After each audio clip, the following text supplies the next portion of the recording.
Welcome to Unleash Your Inner Goldilocks, how to get it just right. Thank you so much for joining us for another conversation with another insightful and impactful guest. And take a seat and contemplate and reflect on what we are talking about today, because it is important to understand the topic, but also the purpose behind it.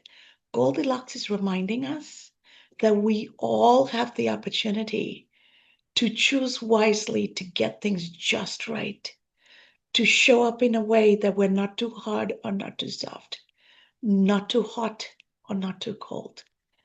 Getting life and our purpose just right is what's going to create the impact we strive to make.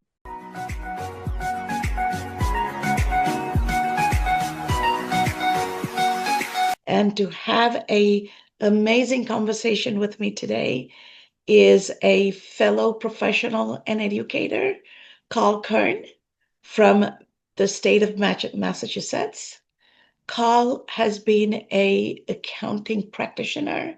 Has had his own accounting firm, and he's also an accounting professor who truly believes that being an educator is about creating the long-term well-being for his students. Karl, welcome to Unleash Your Inner Goldilocks. Cass, it's an honor to be with you this morning. Thank you very much for having me as your guest. Absolute pleasure. So, Carl, let's start from the beginning. As a practitioner with your own private practice, what prompted you to get into education, and what attracted you to this field? When I decided to leave private industry, I wanted to make a difference. I thought that difference was going to be with clients through my work in accounting. But I knew that the work was not going to be full time. I needed something to do in addition to consulting. So I decided to pursue part time work in teaching. Well, it turned that pursuit led to something that I've seen as a gift, and that's an ability to connect with students, be able to share with them what I've experienced to help them get to where they want to go. And pretty much now, my work as a practitioner is secondary. It exists, but I've learned that my true calling has been as an educator.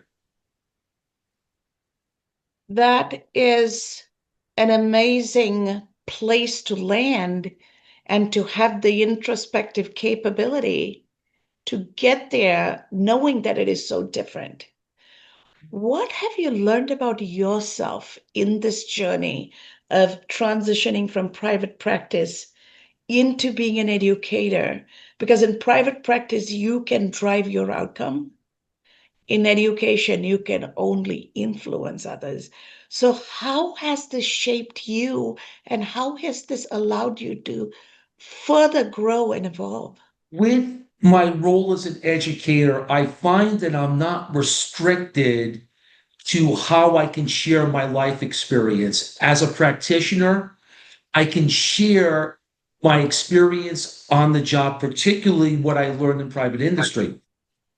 But as an educator, I find it's not only my professional life, but also my personal life. And what I found time after time in talking with students who are dealing with personal issues, I understand where they are because I was there personally. And I encourage them to know that there is light at the end of the tunnel. Good will happen. It's just knowing that you have people supporting you, and that's what I want them to leave with me, is they know they have someone like myself who will be there to support them, to encourage them, to lead them and guide them in ways that they can accomplish things that they may have thought that they could never accomplish. It truly resonates for me when you say that, because as a fellow practitioner educator, for 25 years, I've been in the education industry. And truly, the opportunity to transform students comes from making that personal connection and showing up vulnerably in our humanity. Yes. How do you And that's the find one. how do you find your students responding to that when general consensus or belief is that education is transactional? Somebody pays fees, somebody teaches, a grade is awarded, they move on. It is so much deeper than that. I think they clearly see that with me, and I'll share this experience with you. One of the schools where I taught, I had a student who took two courses with me during the 2021 calendar year. Well, during the 2022 calendar year, we had lunch during the spring semester and the fall semesters of 2022 every Tuesday and Thursday, and we talked about a number of things. We still communicate.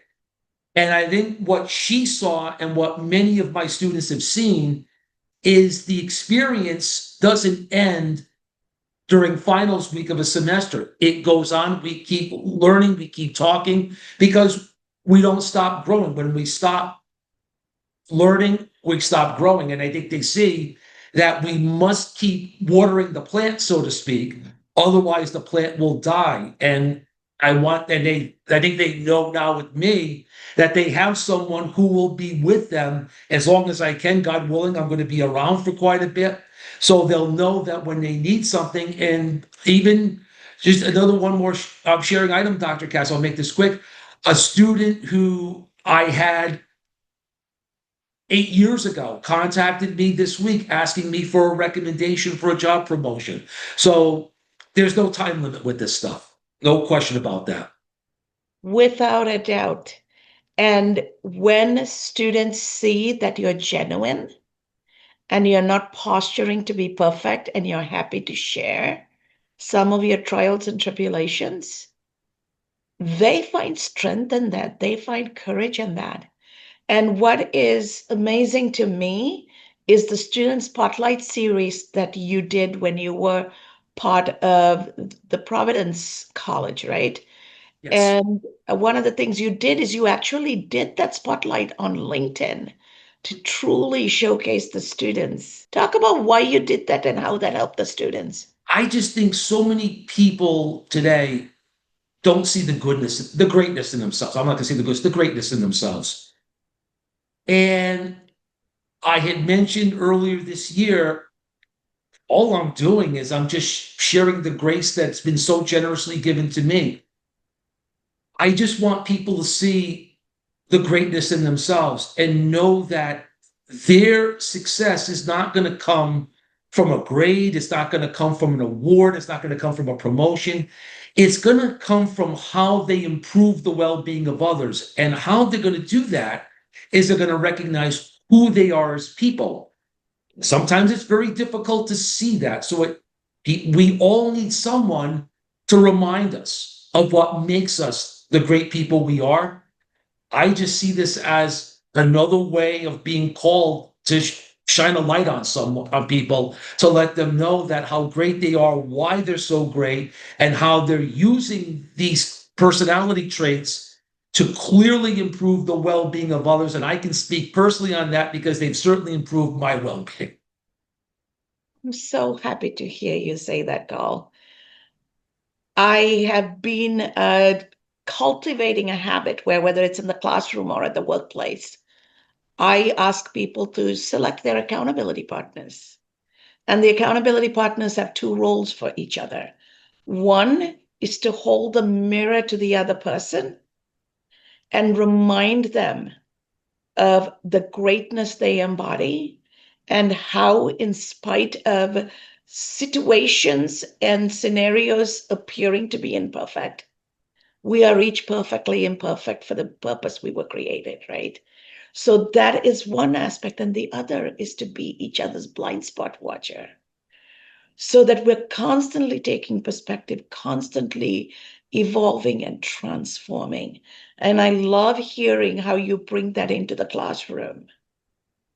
What advice Yes. would you Well, have for professors who truly believe their role is to come, develop curriculum, teach it with an I thou relationship. I know everything, I'm going to teach you. Now you go take a test. Let's do the evaluation and let's move on. What message would you have for them to take a step back and show up a little differently? Quite simply, get to know who your students are. One of the things I learned in teaching MBA courses is I must know three things from them. One, what's your undergraduate degree? Two, what's your current job situation? And three, what do you want to do post MBA? Once I get those answers, I can organize my presentations in that manner. And I learned, Dr. Cass, 2 years ago, how by doing that, I could help the students much more. And I think both of us can agree when we were graduate students, we were there to get to somewhere we want to be. And that's what I want to do. So, my advice to any educator: learn more about your students. And then once you know more about them, you'll be able to organize your presentations to help each and every one of them get to where they want to go. And at the end of the day, you will be improving their well-being, and they in turn will take what you've shown them and improve the well-being of others. I truly appreciate that message and call to action to educators. Before I open this up to our live audience, I know there's going to be interesting and fascinating questions coming at you. What nugget of wisdom do you have for students in this turbulent times and uncertainty? And where can people get a hold of you?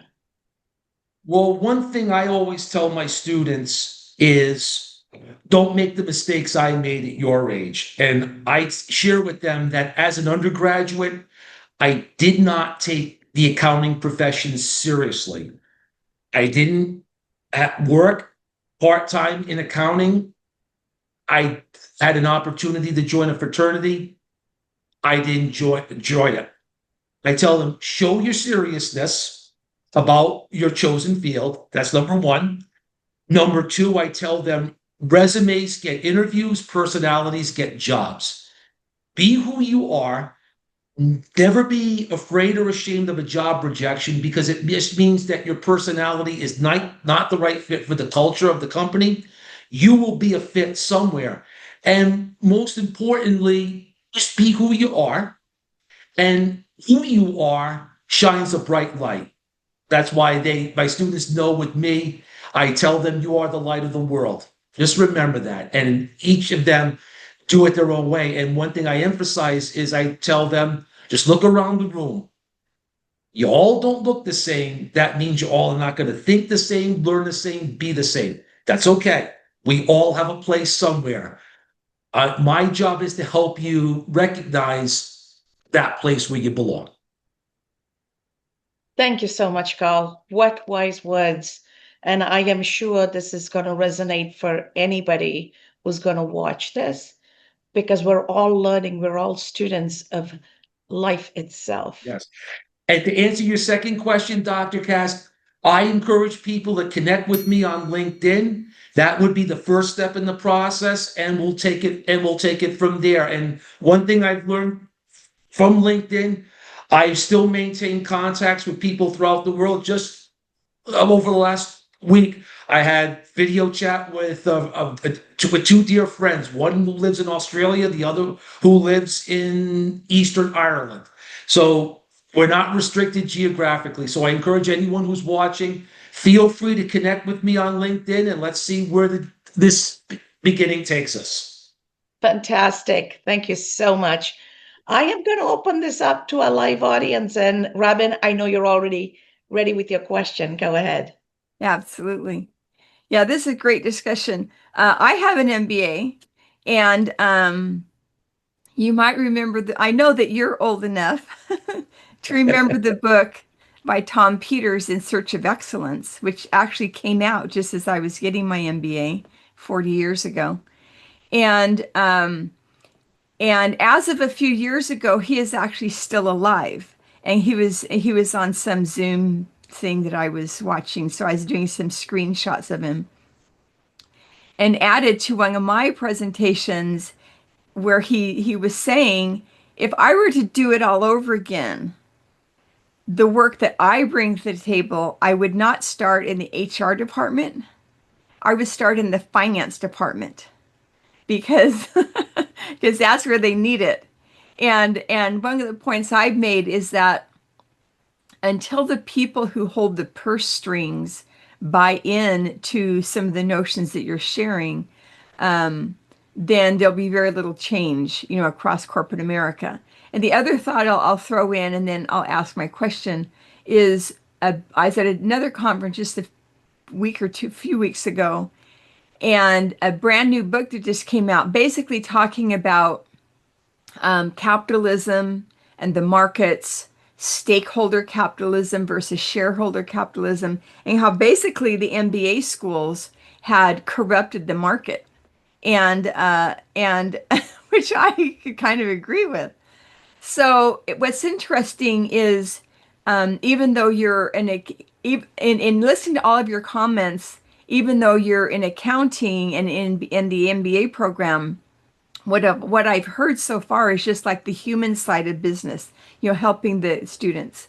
And so my question is, and maybe you've already somewhat answered it, but how do you go about getting the students who are in these, hardcore number crunching classes, which is vitally important? You need to know how to crunch numbers, but how do you do it while also keeping in mind the human side of business and dealing with that appropriately? Well, Robin, first, well, you opened the door for me with In Search of Excellence because lo and behold, it's in my bookcase. So I do rely on Tom Peters. In fact, I use him in an MBA program where I emphasize in one of his videos talking about innovation. But he got into benchmarks. But I don't want to get about that. I want to answer your question, Robin. Robin, what I do for the accounting and the finance practitioners, and this is getting into a big cause of concern that they have, and that's AI. I tell them that you cannot be isolated. You have to see things from different perspectives and different points of view. And that's where uh, my ability to not sit still comes actually as a good thing because I'll actually go around the room and take different positions to emphasize seeing things from different ways. How I've learned to tailor my work, my teaching approach, I show accounting from the perspective of a marketing professional, of an economist, an accountant, a human resource professional, showing that this accountant can see things from different perspectives, but recognize from the human side that we're the ones making decisions. And we have to recognize that each decision has a destination. And you mentioned, Robin, about the finance side. Well, we have to recognize that what we do is going to result in receiving and spending money. We must spend it based on who we are as people and receive it in ways that validate who we are. When that happens, that's where the ability of an organization to exist over the long term, solvency, but most importantly, being able to improve the well being of others will actually take place. My short answer: be a mile wide and an inch deep. Otherwise, you're not going to be able to see things from other points of view and you're going to miss something. Yeah, awesome. And I love you have that book right there. Mine is on my shelf somewhere over there, probably right there. Well, I make sure I try to keep it close. I'm just glad where I'm sitting. My bookcase is right behind me, so it makes me easier to pull props. Not that I'm a prop comic, but nonetheless, I like to have props. But I just also one thing, Robin, you mentioned about Tom Peters, something, and also for you, Dr. Cass. It's a video called "Innovation is Easy," and it's a great way that I emphasize to students on how to really grow personally, because he mentions in the video that he learned something. He said, hang out with weird and thou shalt become more weird. Hang out with dull and thou shalt become more dull. How I translate that to them in terms of, once you get to be with other people, you're going to broaden your horizon, and the challenges of AI will be lessened because you're going to be more versed to work in the marketing or the human resource or the production functions. Well said. What a fantastic question, Robin. And nothing but respect for the way you're approaching being an educator, Karl. And our world needs more of that. I cannot wait for universities and deans to watch this interview, watch your perspective, and watch how you show up in class, and hopefully engage you. Because ultimately, the more students' lives you touch, the better it is going to be for that university and for the future of those students. So I'm delighted. I'm delighted our paths crossed. I'm delighted that we've had the opportunity to have this conversation. And I actually look forward to continuing this and looking for additional ways of bringing these conversations forward so that we give a place and a space for those seeking growth and transformation to have a forum to look at learning as a lifelong competency, and to truly build a relationship and network that's going to support that. And to our audience out there, you heard what Karl just said, right? You each have a purpose, and your greatness is already inside of you. Take perspective, look at the world from beyond just the spot you stand. Take your perspective as wide as possible, just as Goldilocks says. The more perspective you take, the more resilient you become. Therefore, the more successful and impactful your life is going to become. So as you start your week, as you step into the world, take that perspective taking with you. Let that guide you, let that transform you, and let that transformation continue so that you stay relevant and your impact remains continuous.